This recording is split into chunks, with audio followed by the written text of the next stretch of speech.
Welcome to the Boss It Weekly podcast, a no-nonsense, no-hype, frank and close-up analysis of what is currently working and what is not in the world of software. The Boss It podcast is packed with major takeaways for software business owners and managers. So, let's begin. Welcome to the Boss It podcast. And my guest today is Ben Ivey from Entepreneur Lifestyle. And when I asked him what his claim to fame was, well, he didn't know, first of all. He said, I have done a TED Talk in Chinese, which is a little bit different. You're right, that's very different.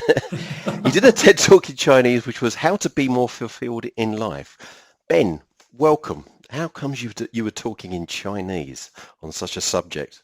Sure. Thank you so much for having me. It's a pleasure to be here. And when we look into the TED Talk that I did, it was a funny story. I actually was going to do a TED Talk about 4 years ago in Chinese on productivity, but it got cancelled the day before by the Chinese government, which was just crazy to me. And I was pretty down. And I had an opportunity to do it again last year. And the topic that I chose was how to be more fulfilled, because I felt like it was a really timely topic. But Mark, I have to be honest, it was the first talk I'd ever done in Chinese. And I remember speaking to the TEDx organizers, and I trained some TEDx speakers. I've done it for about 4 or 5 years. But she said, Ben, I honestly think it would be better if you do it in English. Like, your Chinese is okay, but this is a TED stage, Ben. I can't really have you just kind of guessing what's going on there. You kind of have to know what you're doing. Yes. So I prepared for about 3 months, and I learned the whole thing off by heart. And wow. I just want you to imagine that I'm doing lengths of a pool, right? And as I'm swimming, I'm just reciting this entire TED Talk as I'm doing laps of swimming. It was honestly crazy. And as I got up on stage, Mark, I want to imagine that I'm in my flow, I'm flying, it's going really well. Halfway through my speech, I went completely blank. And I just want you to imagine, right? I'm on stage, okay? There's like 400-500 people. They're all looking up at me. I've got them in the palm of my hand, and now it's just gone blank. And I'm thinking, oh my God, this is going through at incredibly fast speed in my head. I realize I don't know what the next sentence is. So I look at a member of an audience, and in Chinese, I go, 我们怎么办? Which is like, what do we do? And this guy just shrugs his shoulders, right? And it gave me enough time to remember where I was going, and I carried on the speech. So I think I hit it quite well, but I'll send you a link afterwards and see if you can find it. Yeah, we'll put that in the link when we publicize it. I thought you were going to say that you had to go and do a tumble turn to sort of spark your memory, or pretend that you were doing front crawl, and it all came back to you. No, great. I mean, very brave thing to do. I mean, to go and do it in Chinese. I was also interested that the Chinese government cancelled you. What were you going to say? I mean, oh, sure. So that was that was something that often happens in China, whereby there's too many TED Talks happening in different places, and they'll just shut everything down, and there's not really much anyone can do about it. For me, I think being in and out of China for 8 years, coming up to 9 now, although I didn't go this year, surprisingly, I very much have gotten used to dealing with different challenges that can occur when doing business in China. Yes, I can imagine. So you're based in the UK, but you travel a lot to LA and obviously to China. Yeah. Probably not so much at the moment with current situation. Has that been part of your lifestyle for quite some time? So I've been doing that probably for about 4 or 5 years. The reason why I kept on going back to Los Angeles is actually because I was in a long distance relationship with my girlfriend at the time, now my wife. She's here back in the UK. So I'd fly to her. I would do trips and speaking gigs out in China at least twice a year. I'd go to Shanghai, Beijing, down to Shenzhen as well. And then I'd also come back to the UK to do speaking. And then I was doing all my online coaching throughout this process as well. How did that first start, getting those opportunities to get up on stage and speak? Because there's lots of people out there at the moment. I mean, if you search on LinkedIn, everyone seems to be a presenter or a keynote speaker. But you've been out there and you've done it. How did that start? Sure. So I've been in and out of China, like I said, for quite a long time. So I actually got an opportunity to live with a guy who was a master NLP practitioner, so neuro-linguistic programming, learning the patterns of the mind. And I saw him on Airbnb, ended up living with him, incredibly close friend of mine to this day. And he introduced me to quite a wide network in China. And China's a little bit different in that if you know the right people and you're introduced by the right people, it gives you a lot of opportunities. And because I would fly back and forth so often, it would give me time to be able to line up a variety of different talks back to back. So in a week, I'd do 6, 7 talks and I get to know the key people. And for me, that was incredibly important because I built a relationship with these people over time and thought long term, as opposed to just getting on someone's stage or getting on someone's podcast. For me, it was a win-win. How do I really give back to this community and build it up through time? And when somebody asks you, hey, Ben, what is it you do? What do you say? Sure. So I say I work with overwhelmed entrepreneurs who want to boost their business revenue and live a great lifestyle in the process. And how long have you been doing this? So I've been doing this 6 years. Oh, okay. So what are the key things? Because the Boss It podcast, it typically is going out to CEOs and shareholders within the software technology sector. So it may be that this could be pertinent to them because they may be feeling overwhelmed themselves. There may be stress involved, or it may be that they can see that they've got employees, key employees perhaps, who are perhaps struggling, i.e. they might be underperforming because of pressure, or it may be adversely affecting them in their personal life. And there is that balance between business and personal life, and I think nowadays they tend to merge into one much more than they ever have. What would you say to a senior executive in a software company who perhaps he understands that feeling of overwhelm because he's experienced himself? He may be still experiencing that and having signs of stress, but he can also see that in other people within the organization. How would they go about sorting that out? Because that could be a sign that, they're in a fast growth software tech business and there's pressure with fast growth. But how would you start to address that? Sure. Well, I think it's often best said through stories. So I'll give you an example of a guy who ran a software business who came to me last year. So his name was Alex, and he reached out to me and he said, Ben, I need help with marketing. Marketing's what I need. I need to have some more business coming in and then we'll be good. So I'm not a marketing expert. I do a fair amount, but I had a conversation because I'm always fascinated to see why people reach out. And within the first 5 minutes, I realized that marketing isn't this person's challenge. Right? He's working 16-hour days, 7 days a week. He's got a team of 12 and he's losing money every month, right? There's a huge challenge going on. There's something wrong with the actual business that's happening here. And I'm sure you've seen many examples of people in the software business in similar scenarios. So within the first 5 minutes, I realized that he's very much a perfectionist. And although this is incredibly important with regards to coding, because if your code goes wrong and there's bugs, you're going to face a lot of challenges. But when you apply that perfectionism to something like marketing or to other areas, what happens is it can be incredibly challenging to move your business forward in a sustainable way. So what we ended up doing was changing how he was marketing, how he viewed it, and started to play around with different elements to help him move forward. And he was in Bali this year, chilling out on the beach. He 10x'd his business. He's done all these crazy things purely because he tackled the underlying element, which was causing a lot of stress and overwhelm. So often when I speak to these executives or these people in high positions and they speak about overwhelm and stress, it's really understanding what is the underlying problem or challenge that's actually causing this overwhelm and stress on a consistent basis. Because the truth is we all experience stress and overwhelm to some level. But the difference between people that are incredibly successful and have a great lifestyle versus those that burn out are how we manage it and if we experience it on a day-to-day and a week-to-week basis. Yes, I mean, definitely what one person's stress can be another person's motivation. And it's often how we not only react, but how we think about that thing that's causing the stress or the motivation. That can also be a change in mindset.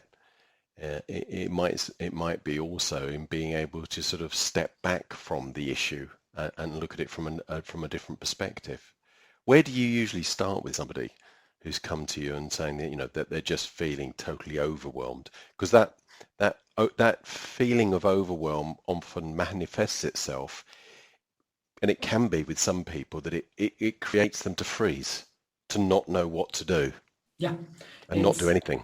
Yeah, it's incredibly common, and often people have their different ways to deal with overwhelm. I have clients that go to alcohol, they go to just partying, chilling out, doing no work, procrastinating. I think there's lots of ways in which people deal with it. But ultimately, when someone comes to me and they want help with it, it's figuring out what is actually causing this overwhelm. Right? Is it a certain challenge that's happening now, or is it something that's very consistent? And it may be that there's a perspective shift that needs to happen. Very often we tend to overestimate what we can do in a year, and we underestimate what we can do in a decade. And I think that there's a lot of business owners that put an incredible amount of pressure on themselves. So it's figuring out, is this internal pressure or is this external pressure? And how has this come about? Because very often I see business owners create a business that ends up being a burden because it's not built in the right way. It's not built in a way that actually supports them and their lifestyle. They're having meetings at 10 p.m., 11 p.m. They're having people constantly message them throughout the weekend because they haven't got the systems or practices in place or the environment that actually gives them that space. So there's actually a variety of factors. It's just figuring out what is the one that's causing perhaps the most overwhelm, or is that trigger, and seeing how best we can permanently remove that no matter what's going on externally. That's an interesting point you make, actually, because I've been involved in mergers and acquisitions within the software sector for several decades now. And quite often the motivation for selling a business can be when they get to that stage of it's not fun any longer, or they get to a stage where they're feeling burned out. And one of the things that I will often work with my client on is being able to put in place systems, because somebody looking to acquire the business, if that senior executive is leaving, then you need to be able to remove that person from the equation, but the business still needs to function. Yes. You don't want things to crumble.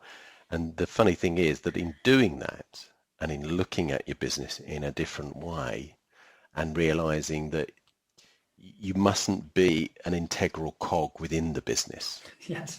That by putting in place systems and process, and perhaps you need to bring somebody else up to handle, you need to be able to hand responsibility over to someone else, their enjoyment for the business increases, because this is not something that happens overnight. And this is another important aspect that I'm sort of continually saying when I'm doing mergers and acquisitions seminars is saying, don't come to me and say you want this business sold in 6 months, because quite often this is going to take 18 months. It can take 2 years. We've worked with companies for sometimes 6 years before that's really a business that's ready to be sold, and so that you can get a good return on your investment.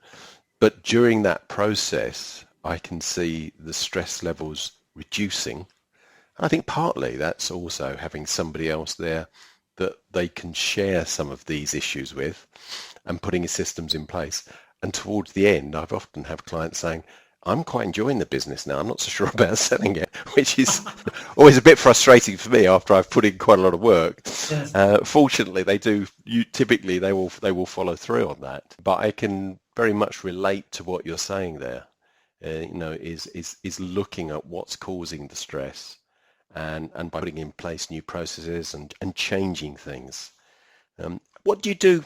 What do you do as regards as somebody who can see that they've got a number of employees within the organisation? I mean, is that something that you would do? Would go into that organisation? Would you consult with the senior people? Do you work with the employees? How does that work?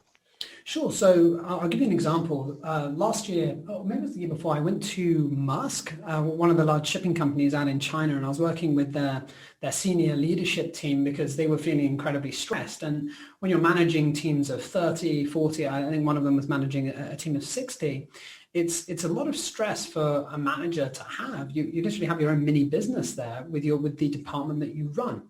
And what I found was incredibly fascinating is that very often it's quite isolating for those in that position as they attempt to do everything and they attempt to manage that stress. And the truth is they're kind of mini business owners in and of themselves with everything that's going on, constantly innovating, moving things forward, managing the team. There's actually a lot of different skills that are involved there.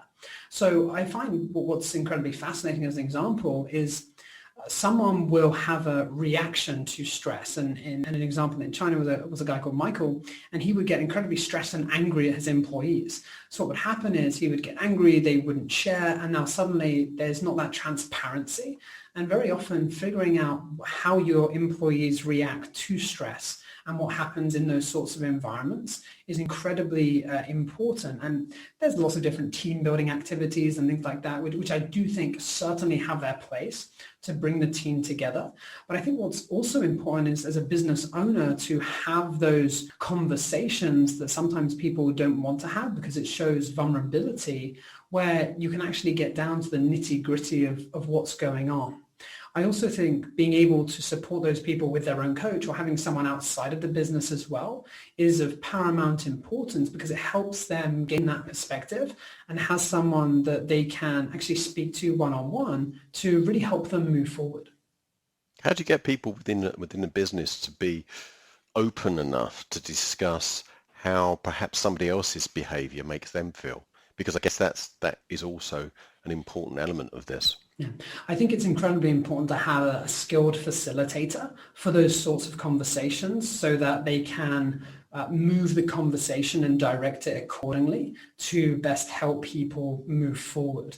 And I think that having the right people there and creating that environment is very important. I'm sure when you've done different M&As and you're there with the leadership team, having that transparency and being able to figure out what is going on in the relationships there is incredibly important so that everything runs smoothly and there isn't this internal conflict, which can very often happen, especially as an organization grows very quickly. Yes, without doubt. And that's also an important aspect when you're looking post-acquisition as well, because the people staying within that organization need to become part of perhaps a much larger organization. And there will be elements of that culture that they all want to retain. But the very thought of being acquired, a company being acquired, can cause stress for employees. There's always that degree of uncertainty. You know, will the new owners want me? Do they need my skills? Do they appreciate my skills? And I think that there is an opportunity for somebody, perhaps like yourself, to go in and help facilitate that discussion.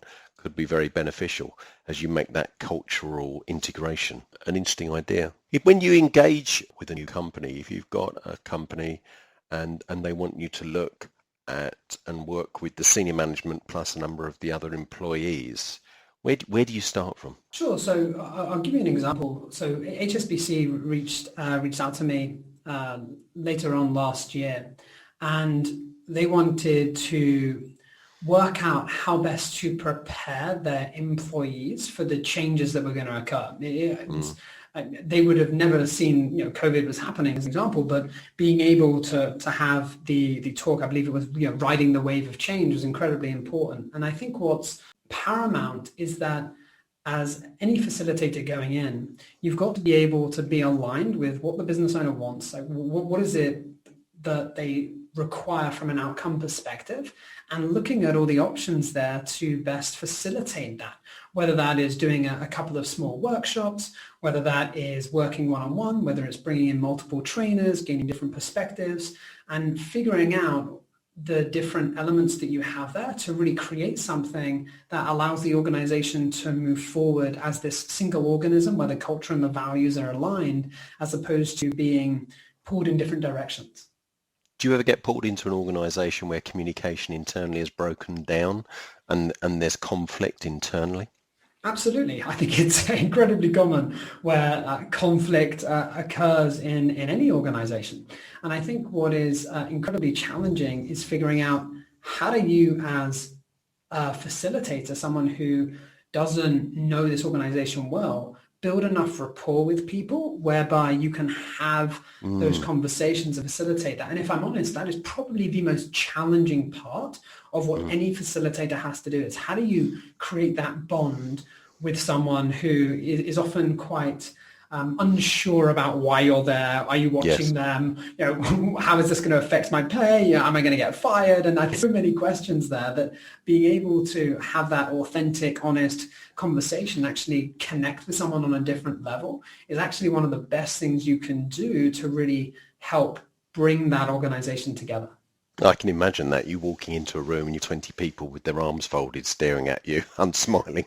Oh, Mark, I can't even tell you. Like, I remember doing a talk for Coca-Cola in Shanghai, and walking into the room, helping them with productivity, and thinking, I genuinely have got no idea if they're, number one, understanding what I'm saying, right? That always helps, I've found. Yeah, right? Number two, is this relevant for them right now? And can I really have an impact? And the truth is that I've done a fair amount of talks in the years I've been doing this, and I've had some talks which have been phenomenal, and other talks that haven't done as well. And the reason why they haven't done as well is purely because I haven't had that conversation with them to figure out what is it that they actually need right now. And without having that information, often it's challenging to give them what they want when you're just told to come and do a workshop for an organization. Oh, I can imagine. I've experienced a few times in my career of walking into a room and meeting a group of executives, one in particular where they had had a meeting and there'd been a flaming argument, and there were several red faces and some pretty angry people in that room. Literally no one wanted to speak. No one said anything, but we could just sense, you could cut the atmosphere as you walked into the room. And whilst that's still there, whilst that atmosphere is in place, you really can't achieve much. You have to be able to sort of take people away from that in some way. You need something to sort of break the spell almost, to get them thinking differently.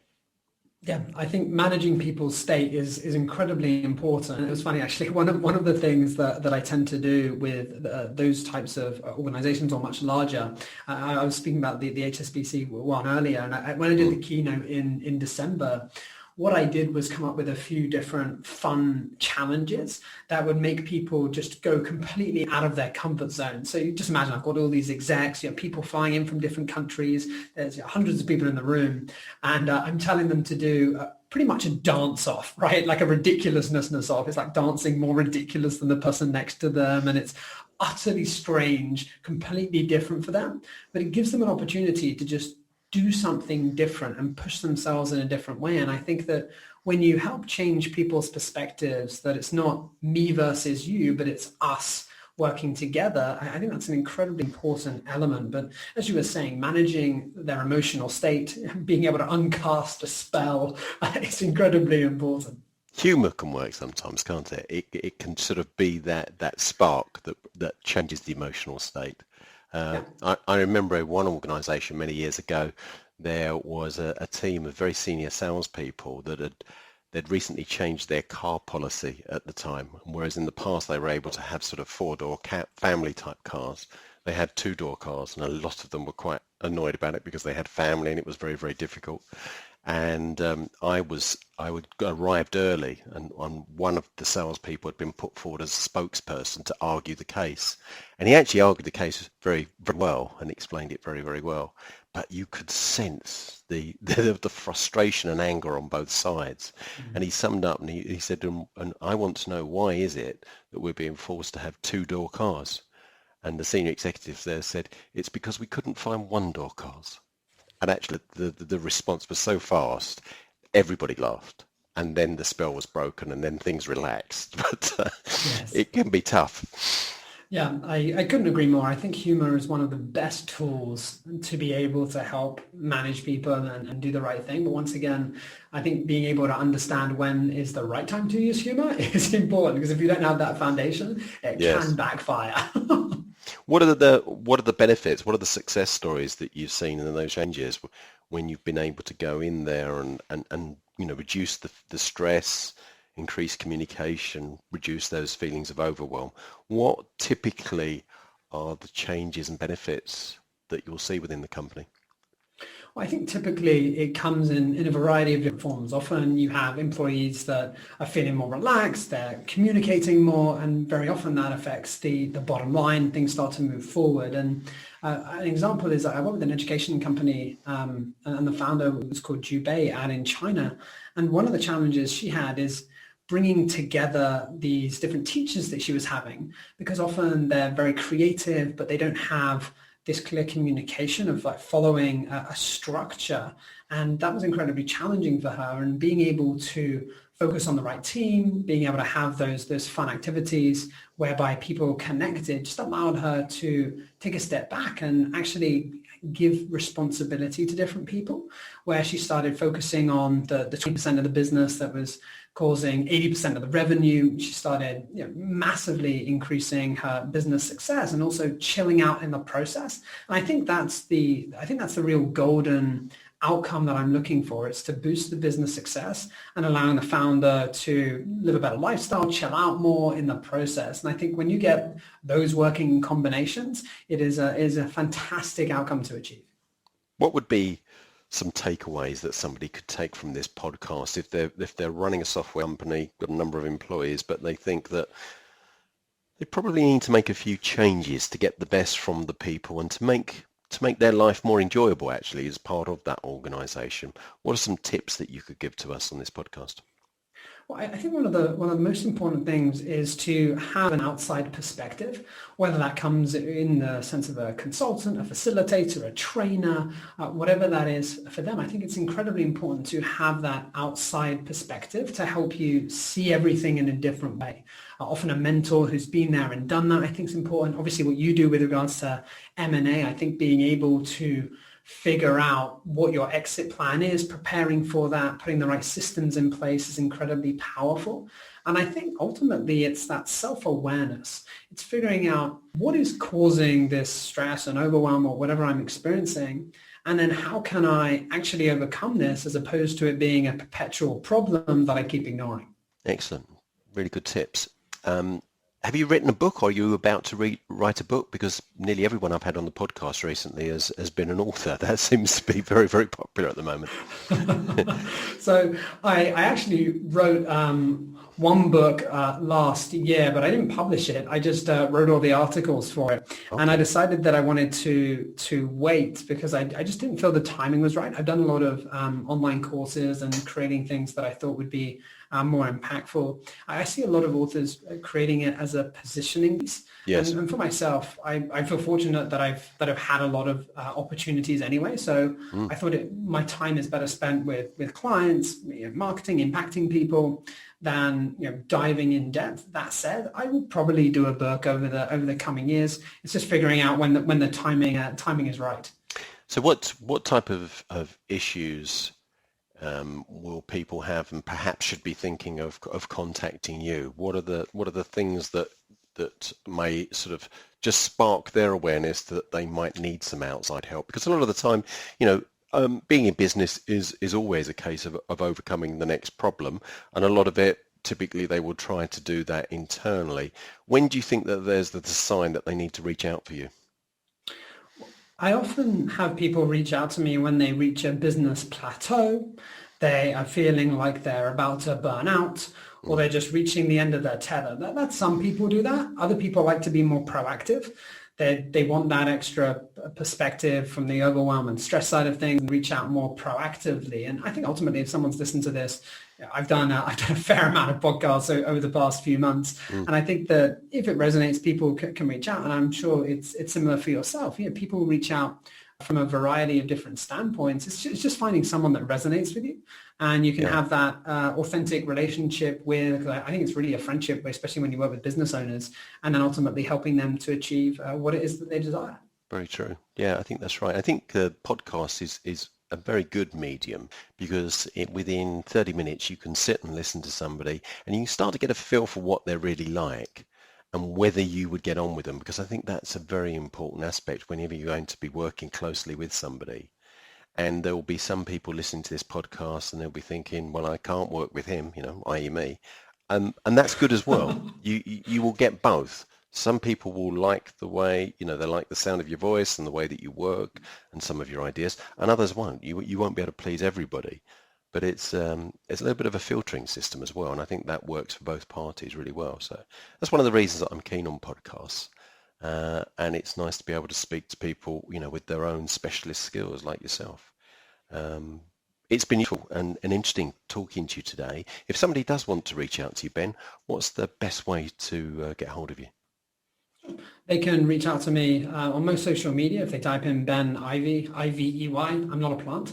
And then they can reach out to me on my website. So it's Ben and then a hyphen Ivey, I-V-E-Y.com. And either myself or one of my team will get back to you. And what regions do you cover? Regions from India, Pakistan, Mexico, US, China. I've done a fair amount of business owners from all over. I find that no matter the region, I find that the pattern is very similar, even though the culture changes.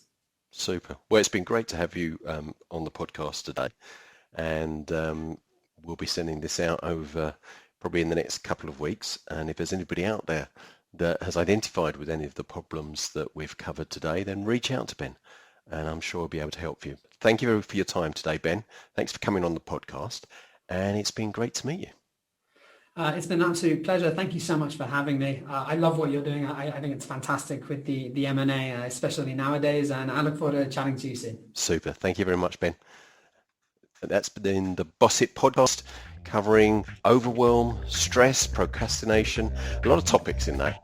If any of those topics really resonated with you, then please do get in contact and obviously reach out to Ben Ivey.